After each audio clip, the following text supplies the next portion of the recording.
12월 27일 라이트 앤 딜라이트 말씀 묵상 시작하겠습니다. 사랑하는 주님, 오늘도 주님의 말씀 앞에 우리의 마음을 엽니다. 우리를 성령으로 충만하게 하셔서 주님께서 주신 지혜로 말씀을 깨닫게 하시고 주님께서 주신 힘으로 말씀에 순종하며 살게 하옵소서. 예수님 이름으로 기도합니다. 아멘.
누가복음 2장 39절에서 52절까지의 말씀입니다.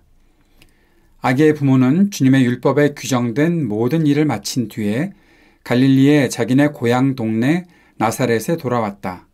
아기는 자라나면서 튼튼해지고 지혜로 가득 차게 되었고 또 하나님의 은혜가 그와 함께 하였다.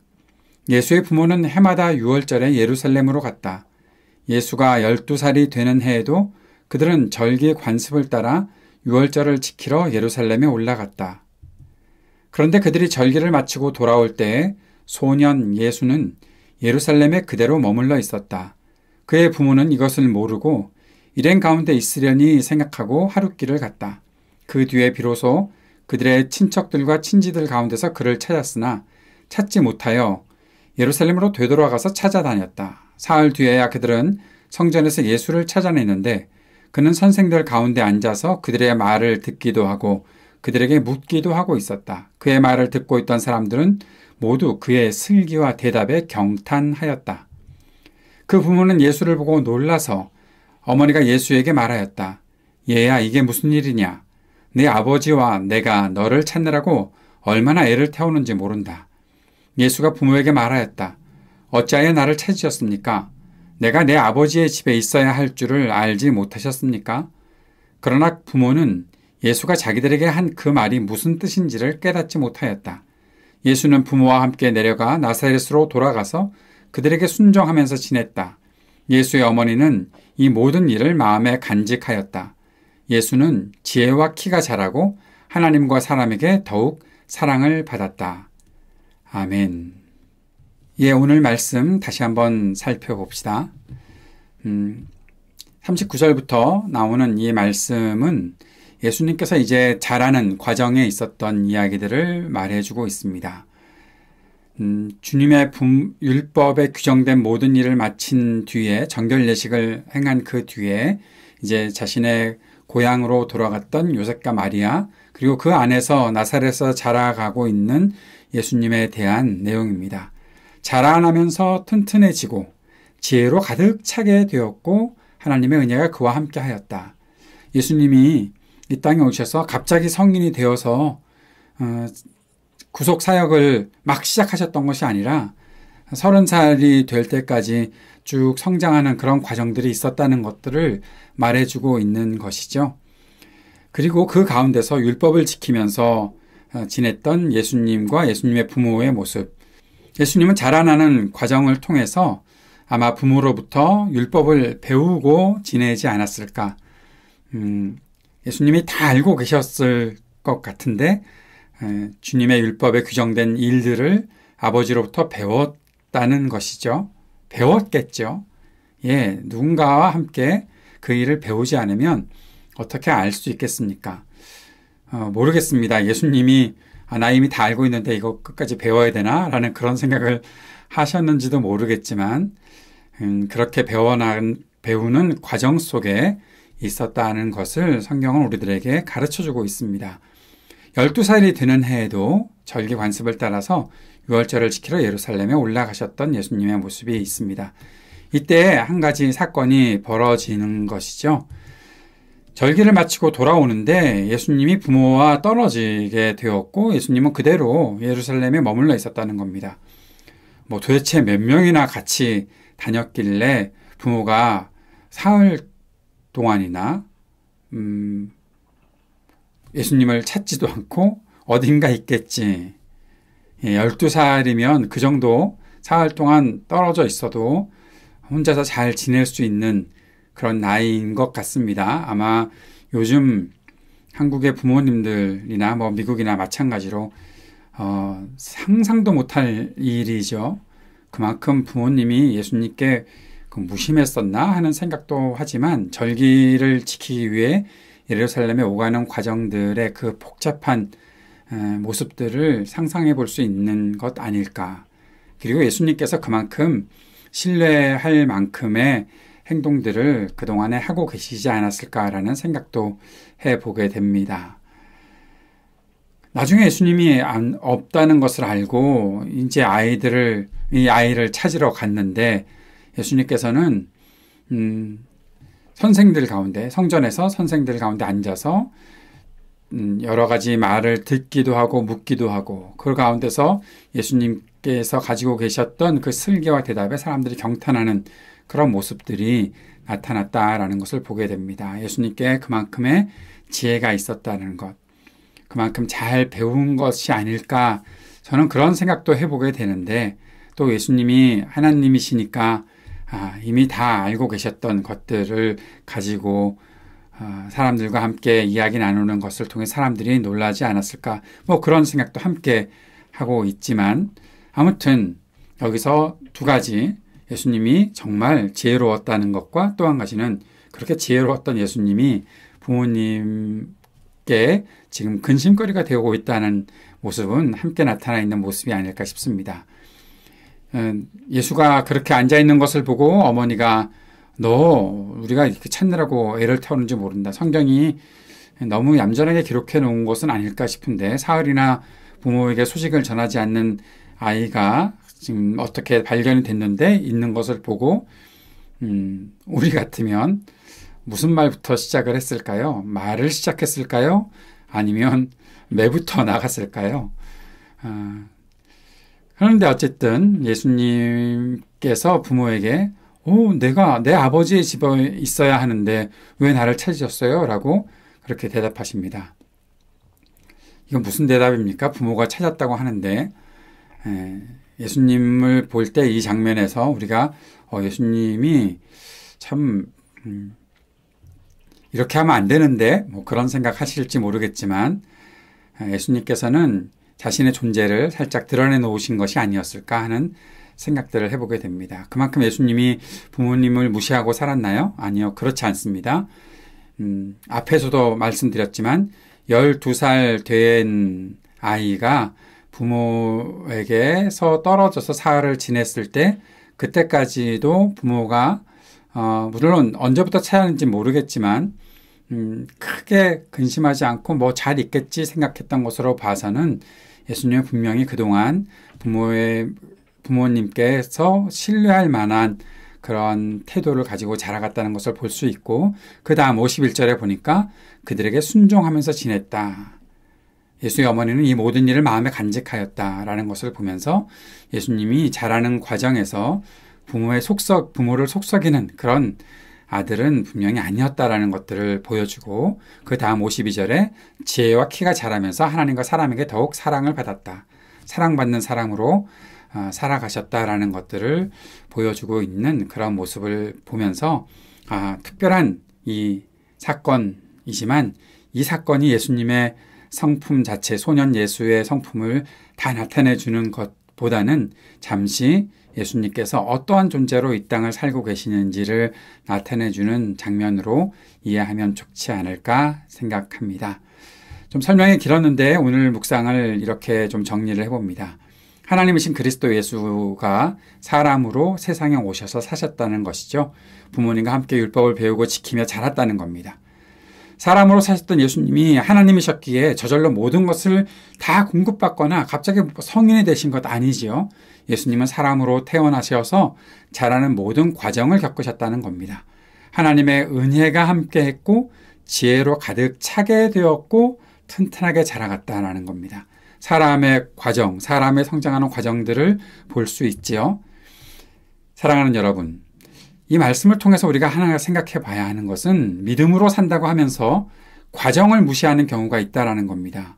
믿음으로 일어나는 일은 모두 기적처럼 한 번에 일어나거나 자연 법칙을 모두 무시하고 일어나는 일이라고 착각하는 것이 우리가 교회 생활하면서 신앙생활하면서 가지고 있는 마음 자세가 아닌가 하는 생각을 해보게 되는 거죠.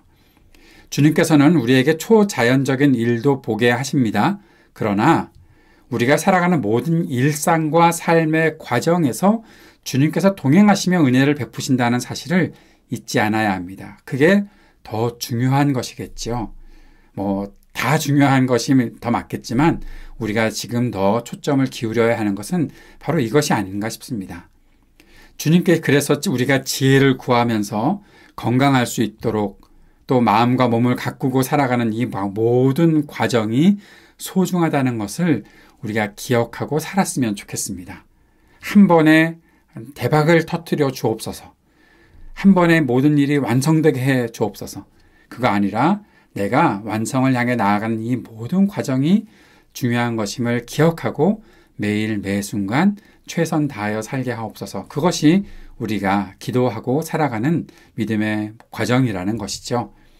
어린 예수님 성전에서 사흘 동안이나 부모님과 떨어져 성전에서 가르치는 선생님들과 토론하고 있었는데 예수님은 자신이 아버지 집에 있어야 한다고 말하면서 부모님께서 이해하지 못한 말을 했지만 그 말을 통해 자신이 어떤 존재인지를 살짝 드러낸 것으로 우리가 보았으면 좋겠고, 예수님의 그 삶의 과정에서 부모님께 순종했던 것, 그리고 마리아는 예수님의 말과 행동에 그 모든 것들을 잘 소중히 마음에 간직하며 자라갔다는 것을 우리가 보고 배웠으면 좋겠고 잘 기억하고 있었으면 좋겠습니다.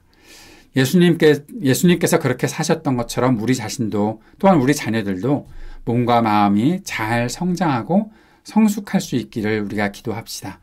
그 과정들이 중요하다는 것도 꼭 생각하고 기도합시다.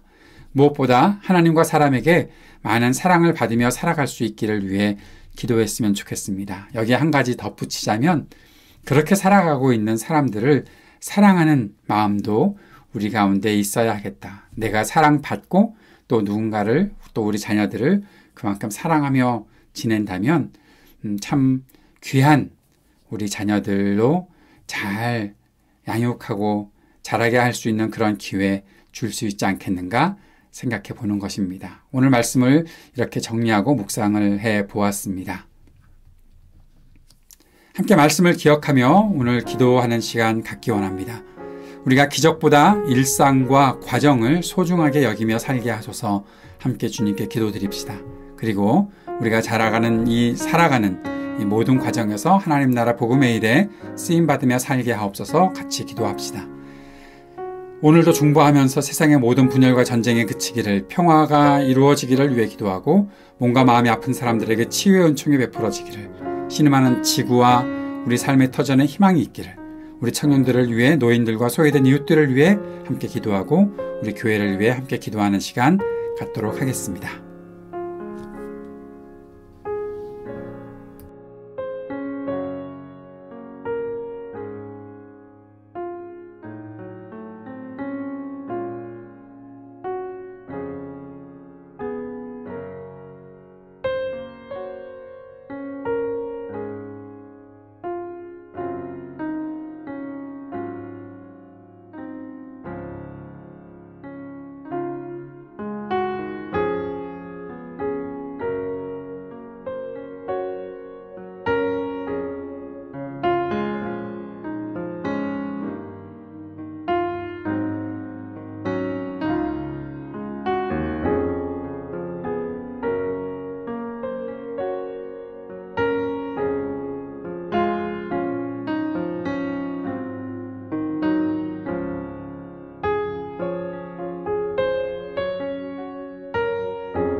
하늘에 계신 우리 아버지여, 이름이 거룩히 여김을 받으시오며 나라가 임하시오며 뜻이 하늘에서 이루어진 것 같이 땅에서도 이루어지이다.